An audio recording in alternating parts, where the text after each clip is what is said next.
4 মাসেরও বেশি সময় পর শেষ হলো ইরানের সর্বোচ্চ নেতা আলী খামেনির দাফন। তাকে সমাহিত করা হয়েছে দেশটির সবচেয়ে পবিত্র ধর্মীয় স্থান মাশহাদের ইমাম রেজা মাজারে। 10 জুলাই শুক্রবার ভোরে রাষ্ট্রীয় সংবাদ মাধ্যম এই তথ্য নিশ্চিত করেছে। ফেব্রুয়ারির 28 তারিখ তেহরানে তার বাসভবনে যুক্তরাষ্ট্র ও ইসরায়েল হামলা চালালে খামেনি নিহত হন। যুদ্ধের কারণে জানাজা ও দাফন পিছিয়ে দেওয়া হয়েছিল।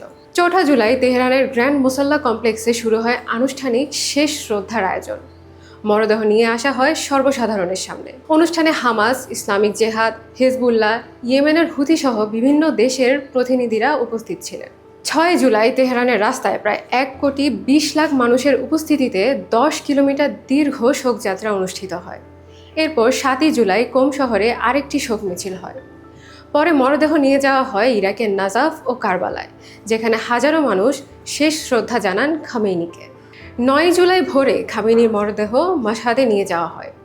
একই হামলায় নিহত তার পরিবারের আরও 4 সদস্যের কফিনও এখানকার শোকযাত্রায় রাখা হয়। এ সময় মার্কিন প্রেসিডেন্ট ডোনাল্ড ট্রাম্পের বিরুদ্ধে প্রতিশোধের দাবিতে স্লোগান ওঠে। শোকযাত্রার এক পর্যায়ে মানুষের ভিড় এতটাই বেড়ে যায় যে কফিন বহনকারী ট্রাক আর এগোতে পারেননি। পরে হেলিকপ্টারে করে মরদেহ ইমাম রেজা মাজারে নিয়ে যাওয়া হয়। তবে শোকের এই পুরো অনুষ্ঠানে ছিলেন না খামেনির ছেলে এবং এখনকার সর্বোচ্চ নেতা মোস্তফা খামেনি। বাবার মৃত্যুর পর তাকে আর জনসম্মুখে দেখা যায়নি।